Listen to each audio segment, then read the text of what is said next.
In the vibrant streets of early 20th century Brooklyn, New York, the hustle and bustle of immigrant life shaped the destinies of many. Among the countless families that flocked to the shores of America, one family in particular would etch its name into the annals of history, not for heroism or righteousness, but for the dark allure of power and control. This was the Capone family. The young Alphonse Gabriel Capone, later known simply as Al, was born into a world teeming with opportunities for those daring enough to seize them. Born to immigrant parents from Naples, Italy, Al was the fourth of 9 children. The Capone family was part of the flood of Italian immigrants who came to America in search of a better life, escaping the poverty and hardship of their homeland. But Brooklyn's streets, far from the land of hope and dreams, were filled with gang violence, lawlessness, and ethnic tensions. Al Capone, even as a child, had a spark in him, an unspoken hunger for something greater, something that would make his name legendary. He was the kind of boy who did not wait for opportunities, he created them. And thus, the seeds of ambition were sown. By the time Capone was in his teens, his path was clear. He dropped out of school after assaulting a teacher and quickly found a new kind of education on the streets. The 5 Points Gang, one of New York's most notorious criminal organizations, became Capone's classroom and its members his teachers. Under the guidance of Johnny Torrio, a shrewd and cunning mobster, Capone began to learn the intricacies of organized crime. Torrio recognized something in the young Capone, an unquenchable thirst for power and a unique ability to navigate the murky waters of loyalty and treachery. Capone was smart, but more importantly, he was ruthless. He quickly rose through the ranks, earning his stripes through acts of violence, manipulation, and calculated risk-taking. It wasn't long before Torrio saw an opportunity for Capone to step into something much larger than the street-level rackets of New York. The bustling city of Chicago, with its growing industry and corruption, presented the perfect backdrop for an empire. Torrio invited Capone to join him there, and Al, eager for more, eagerly accepted. The move would be the beginning of an era, one marked by blood, betrayal, and untold riches. The year was 1920. The United States was about to embark on one of its most controversial social experiments, Prohibition. The 18th Amendment to the Constitution had made the production, sale, and transportation of alcoholic beverages illegal. The moralists and reformers of the day believed that this would lead to a more virtuous and sober society.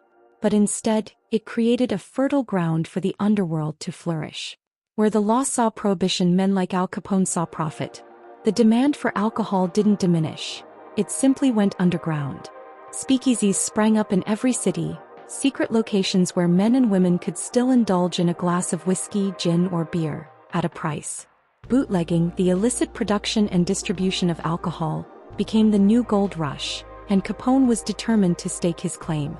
Torrio, who was already operating in the world of vice, gambling, and prostitution, saw prohibition as the golden opportunity of a lifetime.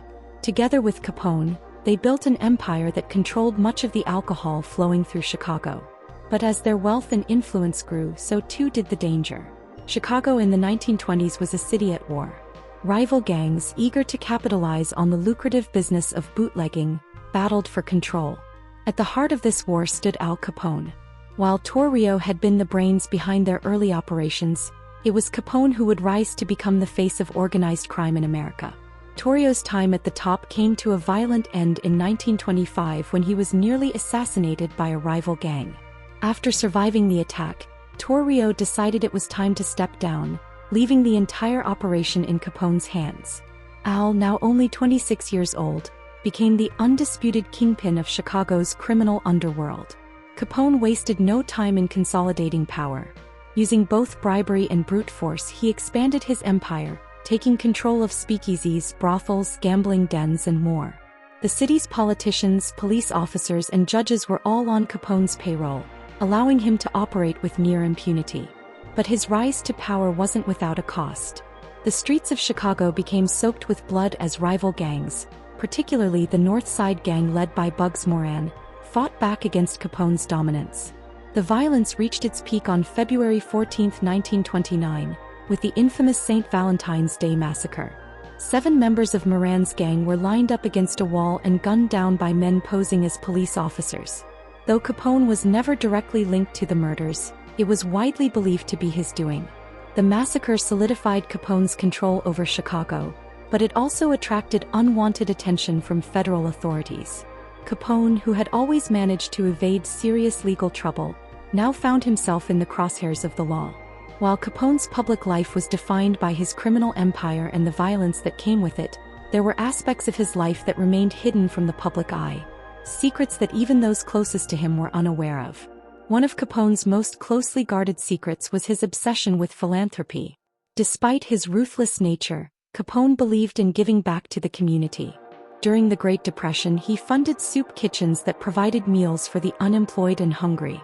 To the poor of Chicago, Capone was not just a criminal kingpin, but a hero who cared for their well-being. This duality, being both a feared mob boss and a man of the people, was a defining aspect of Capone's character. But there were darker secrets as well. Capone's rise to power was built on more than just violence and bribery. Behind the scenes, he had a network of spies and informants that kept him one step ahead of his enemies and the law. These spies infiltrated rival gangs, the police force, and even federal agencies, feeding Capone crucial information that allowed him to maintain his grip on power. One of the most surprising secrets, however, was Capone's declining health. In the late 1920s, he contracted syphilis, a disease that would eventually ravage his mind and body. Capone kept his illness hidden from everyone but his closest confidants, fearing that news of his weakness would embolden his enemies. As the disease progressed, Capone's mental faculties began to deteriorate, leading to increasingly erratic behavior. Despite his vast wealth and power, Capone's empire began to crumble in the early 1930s. The federal government, determined to bring him down, launched an aggressive campaign to target Capone's finances. The key to his downfall came not from his violent crimes, but from something much more mundane: tax evasion. For years, Capone had lived a lavish lifestyle, flaunting his wealth with expensive clothes, cars, and homes. But he had never paid taxes on his illicit income. In 1931, after a lengthy investigation, Capone was indicted for tax evasion. Though it seemed like a minor offense compared to his other crimes, it was enough to put him behind bars. Capone was sentenced to 11 years in federal prison, and in 1932 he was sent to the infamous Alcatraz prison. Cut off from his empire and his loyal network of criminals, Capone's health continued to deteriorate. By the time he was released in 1939, he was a shadow of his former self, suffering from advanced syphilis and diminished mental capacity. Al Capone died in 1947, a far cry from the powerful and feared mob boss he had once been. But his legacy lived on. He had become a symbol of the Prohibition era, a man who embodied both the allure and the danger of the American dream. To some, he was a villain, a murderer who brought death and destruction to the streets of Chicago. To others, he was a hero who provided for the poor when the government could not. Capone's life was a tale of ambition, power, and the ultimate price of greed. His story, filled with untold secrets and hidden truths, remains one of the most fascinating and complex chapters in American history. Even today, Capone's name is synonymous with organized crime, and his life continues to captivate the imaginations of those who are drawn to the dark side of human nature. The kingpin who once ruled America may be gone, but his legend will never die. Behind the public persona of the feared and ruthless gangster was a man entangled in a web of personal relationships that added to the layers of his mysterious life. Capone's rise to power was aided not only by his criminal associates but also by alliances with high-profile figures, politicians, celebrities, and even law enforcement officers who had ties to his empire. It was said that Capone held secret meetings with Hollywood producers and influential media moguls, using these connections to manipulate public perception. Some accounts suggest that he might have been involved in the blackmail of certain celebrities who frequented his speakeasies and illicit dens. These famous individuals, fearful of exposure, became unwitting pawns in Capone's game, providing him with a shield of protection from public scandal. Rumors of these secret alliances circulated for years, but they were always difficult to prove, adding to the mystique of his untold power. Even more enigmatic were Capone's alleged dealings with foreign criminals and political figures. Some whispered that Capone had forged alliances with Italian mafia families in his homeland, a connection that helped him smuggle alcohol and other goods across the Atlantic. The truth of these claims has never been fully uncovered, but the rumors have fueled speculation about the true extent of Capone's empire. Though Al Capone's public life was defined by violence and power, his private life told a different story. Despite his fearsome reputation, Capone was deeply devoted to his family. His wife, May Capone, stood by him through it all, even as his health deteriorated and his empire crumbled. They had one son, Albert "Sonny" Capone, who was shielded from much of the darker side of his father's life. Capone was said to be a doting father, fiercely protective of his family and ensuring that they lived a life of luxury. However, the family life Capone cultivated was far from peaceful. The constant threat of assassination attempts, rival gangs and law enforcement raids created an atmosphere of tension and paranoia. Capone's home, a sprawling estate in Palm Island, Florida, was outfitted with armed guards, hidden passageways and secret escape routes. Despite these precautions, Capone never felt truly safe, and his paranoia only grew as his power began to slip away.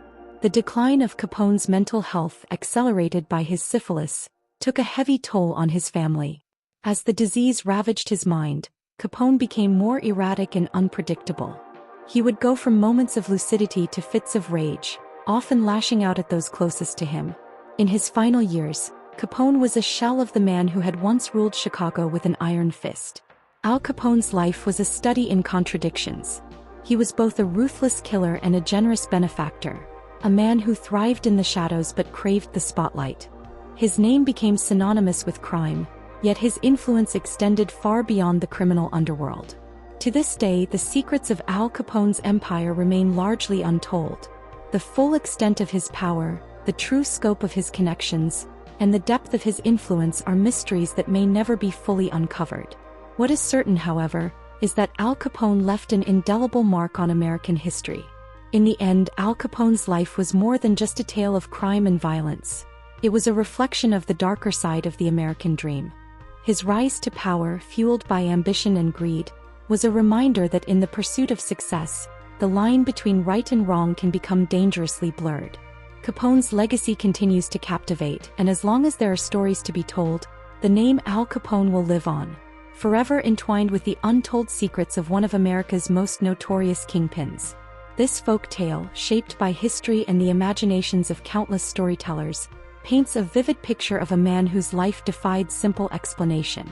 Al Capone, both a man of myth and reality, remains a symbol of a time when ambition, opportunity, and crime merged to create a legacy unlike any other. Thanks for watching, and don't forget to subscribe.